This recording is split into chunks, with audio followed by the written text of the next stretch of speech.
Express Yourself today, very special with Noah Sibuliak, and it's a English interview. So this is about finding your dreams, following your dreams, and going your life. And Noah has so many good tools and such a good story to hear. So enjoy. Yeah, Noah, it's so nice to have you here. Thank you for being here. Thank you for having me. It's a pleasure. Yeah, it's for Yasmin and me the first time we are having an interview in English. So please be sorry if we forgot a word or something like that. Yeah, but Mm, first things we want to know, we are talking about shame and how shame comes. Where does it come from?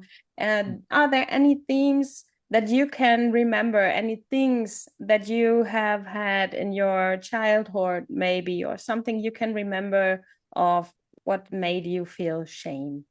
Sure. Yeah. So this actually came up yesterday. I was, so I go to a men's group. I have a men's group here where I live, and we did a little breath work journey. Sometimes we do breath work together. And as I'm sure you know, sometimes breath work or other modalities like that can bring things up that you haven't thought of or been with for a long time. And sometimes it can come out of left field, like, wow, what is this?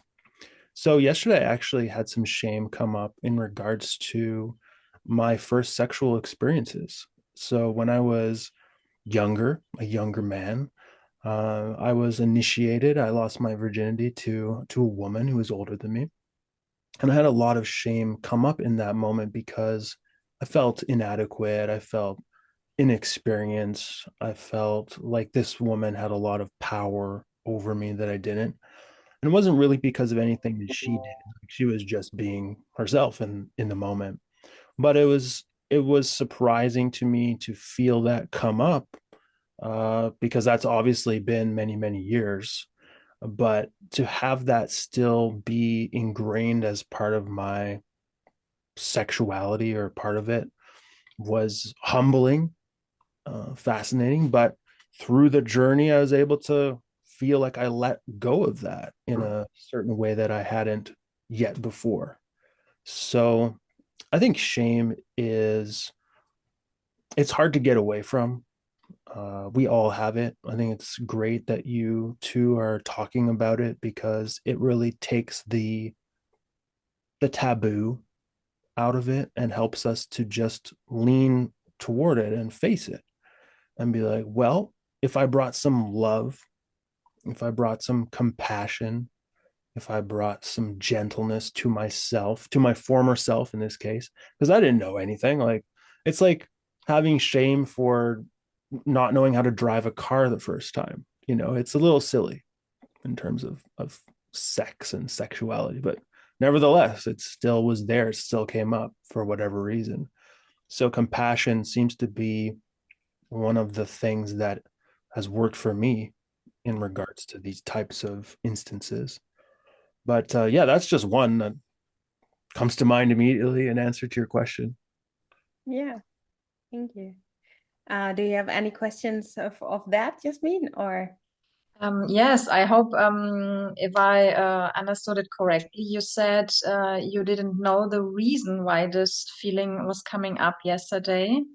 Um, was it just there? Was it the first time, or do you know this from an experience before this special feeling who comes up during your breath work?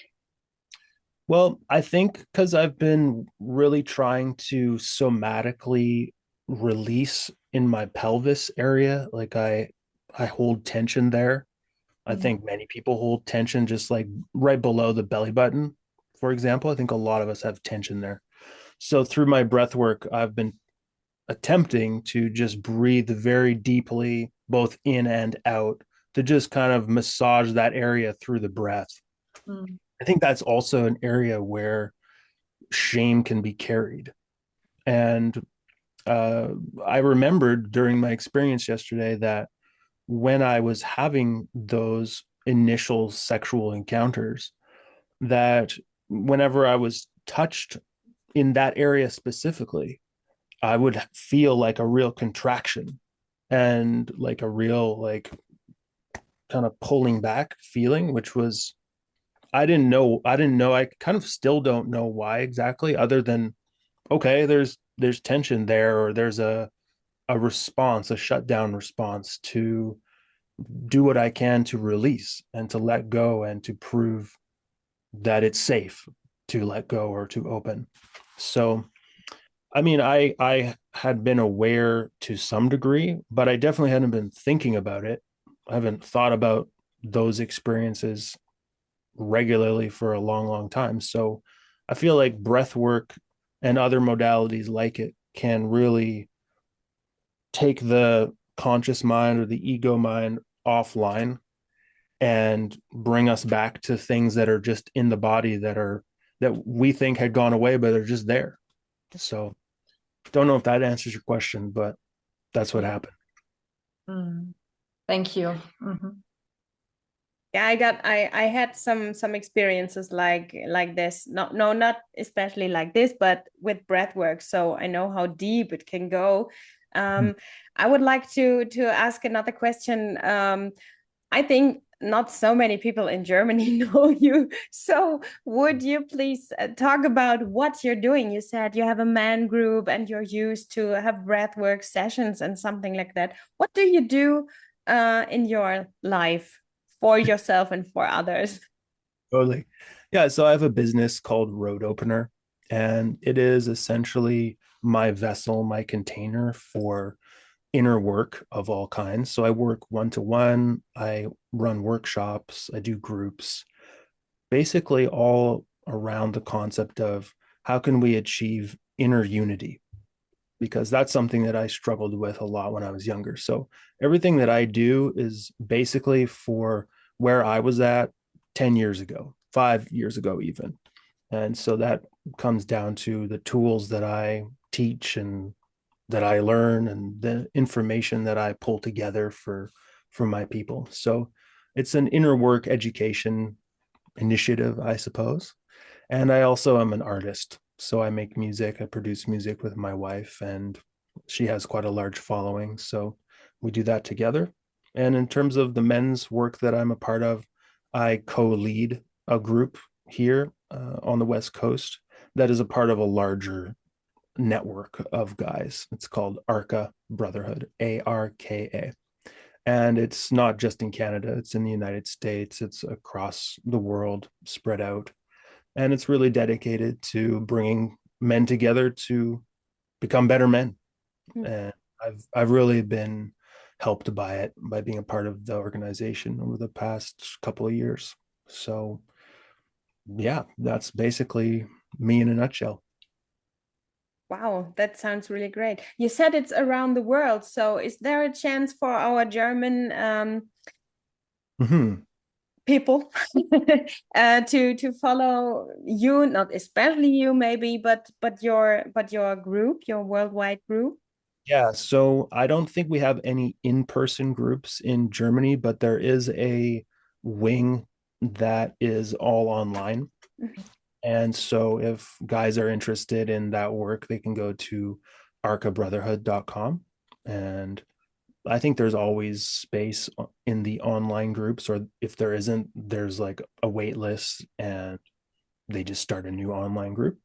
But in terms of in-person groups, they're mainly in North America. I think there's one maybe in Bali or something, maybe one in Mexico, but it's growing. It's maybe we will have one in Germany soon enough. Maybe someone is feeling the call. Oh, I want to open one wing in Germany. So maybe he could connect with you. We will put your everything we can get in contact to with you. We put it on underneath the video. So Perfect. I interrupt you. I'm sorry. Oh, it's all good. Okay, so but this is great. But there must be a story between the younger Noah and the one who you are now. So what did you do to come to express yourself? How did you learn to express yourself? I love that. Well, when I was younger, I was really focused on my music career and also had my own, I guess, inhibitions or stuff to work through around finding my path. And so I was working on music and also discovering tools and psychological methods, techniques, things to help me. So I was originally very interested in astrology. That's kind of where I started, actually. And I've moved away from astrology a bit in most recent years because I find it has some limitations just in terms of being able to chart your own course, and it just has its limitations. It's still useful though. I still use it a little bit. That's where I began with astrology, also with tarot. I still use tarot. Just these symbols or these sets of symbols that allow us to tap into the unconscious. And over time, as I became more interested in that, I got into Jung, the work of Carl Jung, and really went deep in terms of his philosophy on psychology. And basically, I feel that I'm in the lineage of Carl Jung. I feel, no, I wouldn't call myself a Jungian per se, but I feel like I'm in that lineage very much, and it informs what I do, not only in my own work in my own life, but especially with people who I work with. So it's basically a pretty run of the mill story for how people get involved or into the work they do, trying to help myself and also being incredibly stubborn because I decided that I wasn't going to live a life that went against my deepest principles. I needed to create my own life. I needed to blaze my own trail.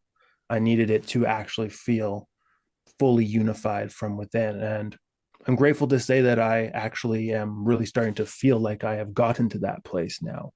But it's not. I guess nothing's easy, but I think it's easier than doing the opposite, which is to just accept the status quo and kind of, I suppose, in language that might make sense to your podcast, become inhibited and not express myself, right? So I think it's such a great phrase, express yourself, because like Eros is not just having sex. It's No. the libido of a life. And I always knew that I absolutely needed a life that was full of that. And that was basically my quest. It was, okay, how do I do that given the inhibitions and things that I may have gone through, all of the history? How do I pull that in? And then, oh, this is actually useful to other people. So let's work with them. And it all kind of works together as a circle. That's great. And what was your age when you start going your way? I mean, I don't think that I ever didn't. But when I first got into astrology, which I think was like the initial beginning, and really started doing that, I was around like 19 or 20. Um, I was living in a different city. I was living in Montreal at the time in Canada. And I was also doing my music. I was part of the music scene there. And that also was a way of me following my own way, because it's obviously not a traditional career path. It's not a path that is looked upon as being safe. So, as a part of my younger self, I think that I was just like, well, let's not be safe. Let's figure out what it's going to take to express myself, because I'm ready to pay the price of that, whatever the price is going to be. Like, I'm not going to be somebody unexpressed, because that felt like death to me. It was just like a instinct that I had when I was younger that I still have, that prevented me from accepting a lot of the bargains that I think many people do, a lot of the compromises of the classic trajectory through life, which is you go to school and you get the job and you get the partner and you have the kid and et cetera, et cetera. And then you have the midlife crisis. I mean, I still could have one. I'm open to that. But I think that there was just something in me that needed to go my own way from the beginning. And I'm grateful he did. That sounds really great. That sounds really great. And I think this is the best cure not to fall in a deep midlife crisis when you live your life the way you feel and not always be the man everybody else wants you to be. Exactly. Like I knew there was going to be a price either way. And so I think my instinct was just, well, let's pay the price up front. Let's pay the price, which looked like forfeiting certain stability or forfeiting certain status or forfeiting having it look like it should or like everyone else is supposed to. And there was just something in me that didn't really question that forfeit. I was like, okay, because I couldn't see a different way. And now I know many people and I work with many people who did the opposite, who created the life that they were supposed to, and that on the outside looks good. It's a classic cliche. It's such a cliche now. It has been for a while, for a long time. But that's why I feel like I can help those people, because I did the opposite. And but I also still struggled with my own things in that. So it's not like I just was immune from struggle, far from it. But I think that's why I have something to help people who are in life transitions of any kind, who are coming up on questioning, who are trying to express themselves more. So that's so good. Yasmin, do you have another question?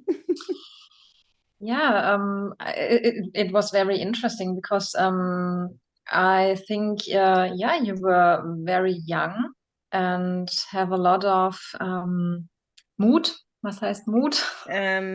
Oh my God.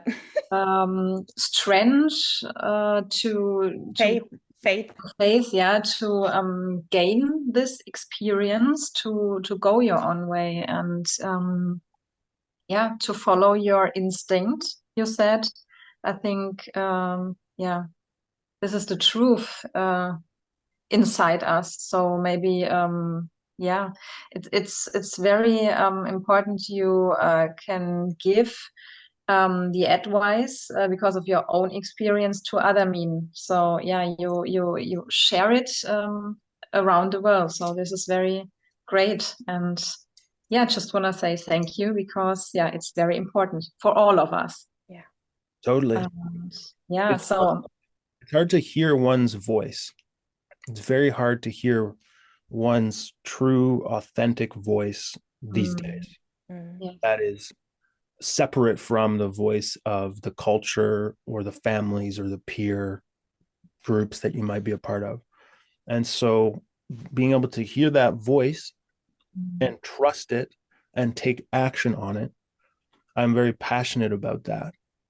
I feel that is a core skill that we lack because our culture is very secular and afraid of any type of religious or even like genuinely deeply spiritual or inconvenient side of spirituality like that, where if you listen to your own voice, you trust it and act on it, you're probably going to do things that don't look like other people, and you probably will have to blaze your own trail, and that is quite inconvenient and uncomfortable.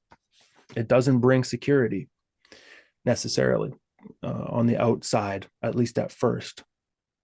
So it's just something that I'm passionate about, though, because I think the rewards, or the what you get, which is a kind of presence and inner peace and adaptability, resilience, ability to just be in your life and be at one with yourself. I think those are all very, very worth whatever the price that must be paid. So it might not be this stark, it might not be this black and white, but to me, it's more useful to think about it like that. So Yeah, That's very very nice. That's what I wanna say. So yeah, I think you had put it in a wie sagt man, in a box package for your own yeah, tips for our viewers. So yeah, your own experience. And I think yeah, the best part of it is what you said: follow your instinct and go for it, and especially if you don't know what the price would be. So trust, even sometimes it doesn't feel comfortable, but yeah, yeah, basically, this well, is the way too. yeah. I mean, you're doing it right now in the fact that you are speaking in a second language, and Yes. you have to trust and show up and do whatever you can and be like, cool, I'm diving in. I'm diving into this. I'm going to trust, and I'm going to trust in the container. I'm going to trust in these other people. I'm going to trust in myself, and I'm just going to dive in. And that's a metaphor for all of life, right? So totally. not even the different language. This title, "Se Express Yourself," you cannot imagine how my kids were struggling because I used those words, because they are 13 and 16 years old. And the friends, "Oh my God, what is your mother doing?" Oh, I had so many discussions about it just because it's the S apostrophe six press. It's just, oh my God, what you doing? But Yasmin and I, we felt we have to come out with this because it's so important, talking about it and helping people get out of the box into life and live the way yeah, you feel you want to. Yeah. Yeah, just only by talking. Mm. Yeah. Absolutely. Yeah, I applaud that. That's great.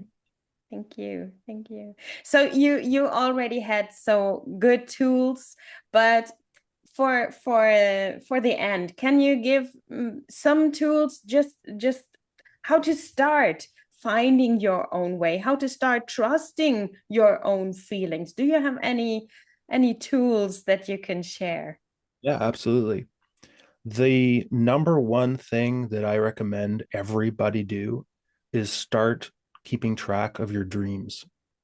To me, the dreams are the most underrated, free, and useful way of tapping into yourself. And when I say yourself, I mean your deeper self that is not just your conscious mind. The idea that we are just our conscious mind is silly. We are much more than that. So the dreams will always speak from that expanded state, from that expanded awareness. There's something in each of us that is paying attention to everything we do and think and believe, and offering commentary and guidance and adjustment. And we can listen and take action on those adjustments for a benefit. So dreams have always been a big part of what I do. And I'm actually teaching a workshop on dreams in a couple of weeks. So I'll send you guys the link to add into the stuff in the description. Yeah, thank you. But yeah, I feel that dreams are actually very simple, and that we, like most things, complicate them. It's just a language, which is a language of symbol and a language of association that each of us already have built in. So it's not like we have to go to dream dictionaries or go outside of us to, if we pay attention, we have our own language, our own symbol set. And these are invaluable. These are things that are being given to us every night. So I think if somebody is listening and is in any type of place in their life where they feel lost or uncertain, whether it be their entire life or just one area, you can develop a relationship with yourself through your dreams that likely will bring a lot more information and guidance to that situation for you if you just have the patience. Now, the difficulty is being able to have the humility that you are not just your conscious mind and set aside the necessary time to begin the practice, which really just means whenever you wake up in the morning, just write down what you remember. And there's further steps, of course, which is where interpretation comes in. But I feel that the dreams in that's the easiest, most free portal into developing a relationship with yourself and building an inner authority that is unshakable. Because, like, is there anything more erotic than a person who is in their authority, who is completely just seated in themselves effortlessly, and who is able to confidently move into life with and from that energy, that place, that unity? And to me, that is very exciting. It's very like, it brings me a lot of energy. It brings me a lot of aliveness to think about more and more and more people living from that place, because then we're not in our heads. We're not analyzing, planning, thinking, strategizing, getting disembodied. We're just moving from an instinct because we trust. We trust what is coming up for ourselves, what to do, where to go, how to move, what to say. So even though dreams are somewhat cerebral, they over time will bring a sense of trust with yourself, because you understand that you are way more than any of your little complexes or little habits or problems. There's this much bigger part of you that is able to provide guidance. So I would say start there, start with the dreams. That's so good. That's so good. Really, thank you. Yeah. Wow. That was really yeah, so many good information. And I guess this is an interview I have to watch again and again to get everything you said. Not only because of the language, because the what you said was so helpful. So many good things, so many good thoughts. Yeah. Yasmin, do you have any last questions, words, anything? For me, I will, yeah, watch this video again and again to understand everything, because I can't understand everything of your special words in your language. So, yeah, um, maybe I can, yeah, understand it a little bit more if I re-watch it. Is it right? But yeah, I tried my best. Even it felt a little bit uncomfortable. Yeah. Well, good. I think we're here to be uncomfortable. Yeah. And certainly you did a lot better than I would have done in German or any other language for that matter. So Yeah. yeah, I Yeah. mean, But it sorry. was very interesting, and yeah, it was a pleasure. Yeah, to interview you as our second man, right? So yeah, it was very interesting. Yes, thank you. I appreciate it. Appreciate you both.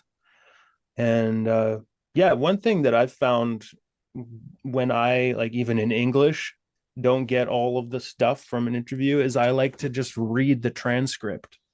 Yeah. So if you get this, AI can turn it into a transcript and then can translate it into German if you want. So yeah, that's what I do sometimes. That's a good point. I will figure it out. No, especially for me. Not only for you, for myself too. I didn't get any not all words. So yeah, thank you for being with us, Noah. It was really really nice to have you, and yeah, thanks again for all of your good tools for the people. And yeah, um go on like you are going, and lots of success for your men groups and your music. Thank you very much. I appreciate that. Thanks for having me today. Thank Thank you. you. Bye.